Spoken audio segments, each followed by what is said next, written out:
Good morning. Welcome to the Sunday morning service of the Unitarian Universalist Fellowship of Lake Norman. We're a liberal, open faith community. All are welcome regardless of race, gender, sexual orientation, economic status, or ability. We follow different paths to find our truth. However, we're all committed to acts of justice and compassion, and we believe in the inherent worth and dignity of all. My name is Elaine, and I've been a member for about a year. I would like to introduce you to our chalice. Our chalice is a symbol of our truth, or our search for truth, and we hope that in our search for truth, that we will be just, and in our search for justice, that we be loving. I'd like to read you a few words. It's called Life Again. It's by John Bannister Tabb. Out of the dusk, a shadow, then a spark. Out of the cloud, a silence, then a lark. Out of the heart, a rapture, then a pain. Out of the dead, cold ashes, life again. Today, Pat Jobe, our minister, Reverend Pat Jobe, will be speaking to us about the undoing of racism, which is an ongoing process. After we hear from Reverend Pat Jobe, we'll have a little bit of music, something enjoyable from Mike Alec, our musician. Thank you for listening. Before I get into the sermon, let me ask that the folks share joys, concerns, sorrows, or as Larry Burchett said last Sunday, occasions for a little less joy. Please share these during the Zoom time after the service or via email, phone, Facebook, whatever medium you want. But let other folks know what's going on in your life and find out what they're doing. When Joe Biden spoke at Strom Thurmond's funeral, he told an amazing story. When he first went to the U.S. Senate, he met with John Stennis, the Mississippi Cardinal who was among those opposed to civil rights for so many years. Stennis asked Biden why he ran for the Senate. Not remembering Stennis's record, Biden said, "Civil rights." Stennis laughed and invited him to walk with him to a conference room. The older man began tapping the top of a long conference table. He said, "This is the table where the Southern strategy was hammered out, and we lost, and we should have lost. We were in the wrong." He said, "Civil rights saved my soul." And Biden went on to say that he believed it saved Strom Thurmond's soul as well. Thurmond hired black staff members. He spoke on campuses of historically black colleges and spoke of the need for equal rights. The other great Thurmond story is that a member of Coretta Scott King's staff lobbied Thurmond to support the King holiday. Thurmond said he would, but he needed a date for Reagan's second inauguration and wondered if Mrs. King would agree to accompany him. She did. Can you imagine? After George Wallace was shot 5 times in 1972 and lost the ability to ever walk again, the first black woman to run for president, Shirley Chisholm, suspended her campaign to go and be at Wallace's bedside. Her staff and many of her supporters were shocked. The longtime hate monger and segregationist was astounded to have this prominent black woman bringing him comfort after he was shot. Many members of her campaign staff were scandalized, among them now Representative Barbara Lee. When Wallace asked Chisholm what she was doing there, she told him, "Governor Wallace, what happened to you should never have happened to any human being. You're a human being, and I'm a human being. And when something like this happens, we have to be there for each other." Chisholm said to Barbara Lee of her visit with George Wallace, Sometimes we have to remember we're all human beings, and I may be able to teach him something to help him regain his humanity, to maybe make him open his eyes, to make him see something that he has not seen. She said, so you always have to be optimistic that people can change, and that you can change, and that one act of kindness may make all the difference in the world. So yes, I know people are angry, Representative Lee said. It wasn't just me. She says, I know people are really angry, but you have to rise to the occasion if you're a leader. And you have to try to break through, and you have to try and open and enlighten other people who may hate you. And that's what she taught me. Peggy Sue Wallace Kennedy said, on a Sunday in 1979, Daddy's arrival to this church, Dexter Avenue King Memorial Baptist Church, was unannounced and unexpected. Except for an attendant rolling his wheelchair to the front of the sanctuary, he was alone. What the congregation must have thought when they heard him say, I've learned what suffering means in a way that was impossible. I think I can understand something of the pain that Black people have come to endure. I know I contributed to that pain, and I can only ask for your forgiveness. As he was rolled out of the sanctuary, the congregation spontaneously began singing Amazing Grace. I highly recommend the documentary Chisholm 72, Unbought and Unbiased, which can be found fairly easily on Amazon and other internet platforms. I love her advice to Barbara Lee to always be optimistic that people can change. Some of us have been staggered and deeply alarmed that so many of our neighbors proudly supported a president who played so fast and loose with his homage to white supremacy. And that shock went even deeper on Wednesday when the Capitol was mobbed, when the president incited a riot.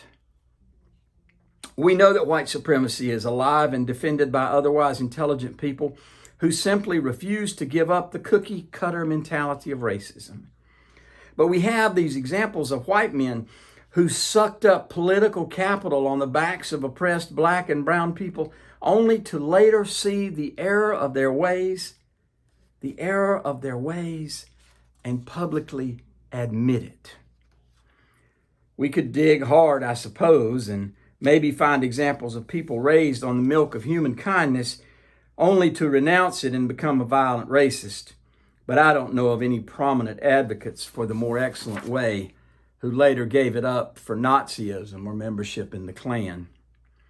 So these examples of repentant racists should give us some great hope. Let me repeat that just in case you missed it. These examples of repentant racists should give us great hope. We do need to remain optimistic that people can change, even without being shot 5 times and having a kind and loving Shirley Chisholm sitting by their hospital beds. We need to remain optimistic that people can change, even as we seek to change ourselves into more kind and loving people.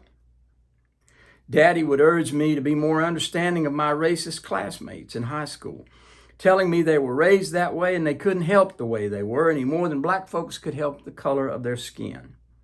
Wallace, Stennis, Thurmond, and others like them have proved that they can help the way they are. But it is not likely to happen in the face of my anger or yours. There have to be better, other ways, as Dr. King recommended, through forgiveness and love. As your minister, you've heard me say that we need relationships with Black congregations and other members of the Black community. I'm making some progress in that arena. Might we also dream that we can be in relationship with the racist community? As you think about Shirley Chisholm by the bedside of George Wallace, as you think about Representative Barbara Lee and Wallace's daughter invoking the spirit of Dr. King in forgiveness, I want you to listen to a passage from Will Campbell's book, 40 Acres and a Goat, a memoir of his involvement in the sit-ins that took place in 1960 in Nashville and other moments from the civil rights movement. In the passage I'm about to read, a 20-year-old John Lewis calls on a northern black student to play the part of a white protester during training, an angry white man like the ones he and his allies will confront as they sit in at Woolworth's or Grant's or other stores in just a few days. He tells the northern black student to call one of the trainees a nigger.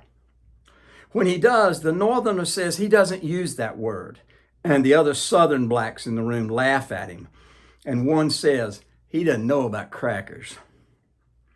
This is how Lewis responds. Say it anyway. Everyone here has heard it, and when we go down to Woolworth's and McClellan's and Grant's to sit in, they're going to hear it even more.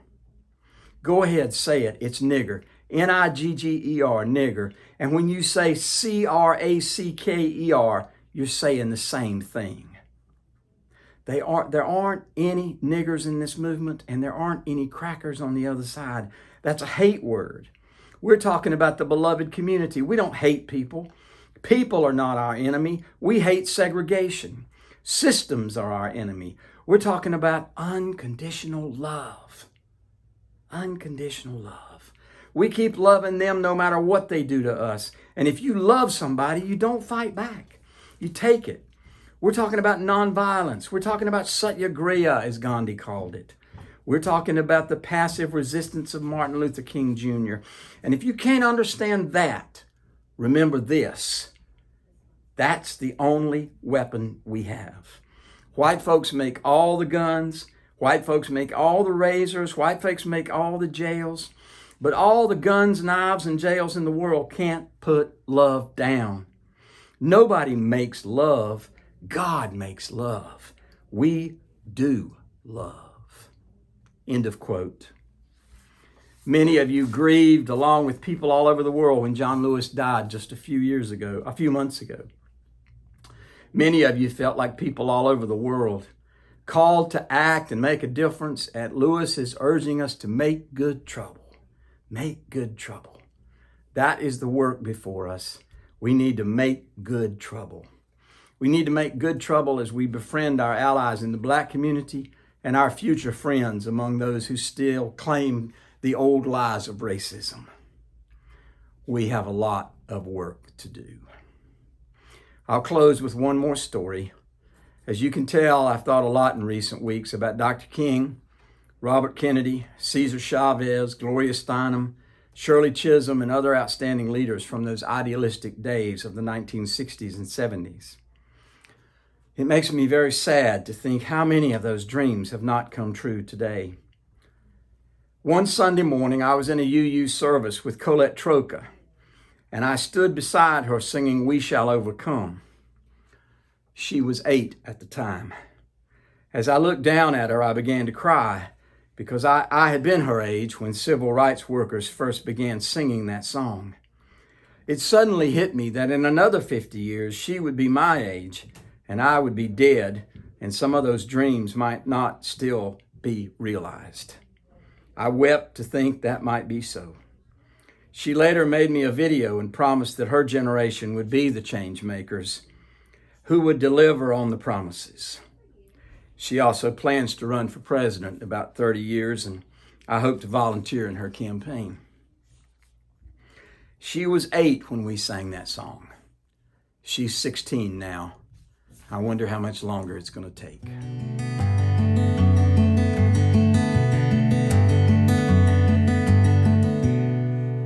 Good morning, everyone. This is a song of mine called "Look Before You Head On Out That Door."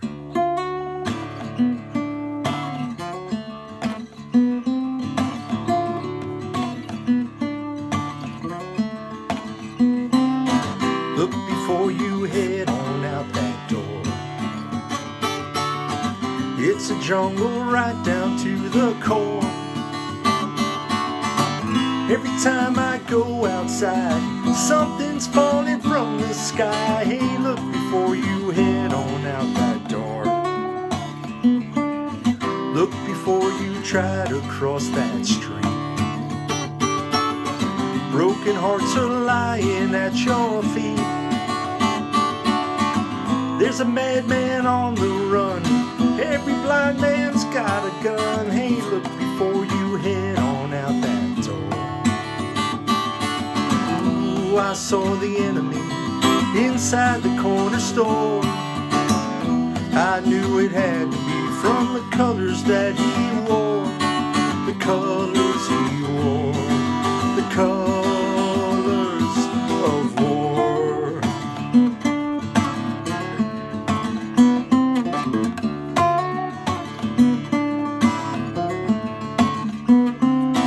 Look before you head into that night. Everything is locked up pretty tight. But just beneath the silver moon, feel the fear and fear the doom. Hey, look before you head into that night. Ooh, I saw the enemy inside the corner store. I knew it had to be from the colors that he wore. The colors he wore. The colors of war. Look before you head on out that door. Nothing is the same as like before. There's an army up the block. Run inside and turn the lock. Hey, look before you head on out that door. Look before you head on out that door. Look before you head on out that door. Take care, everybody. Welcome back. And I hope you enjoyed Reverend Pat Jobe's words and Mike's music. Thank you both for everything that you do for us. I'd like to let you know that if you are interested in becoming a member, that you should look down to the bottom of your screen and you'll find the name of our membership director, Linda Heidenberg. Please get in contact with her, and I hope you'll join us for some more virtual meetings and eventually real life contact when we get back into our space. Happy New Year to everyone, and please enjoy hope and loving of all of your neighbors and friends. And we look forward to a good life in 2021.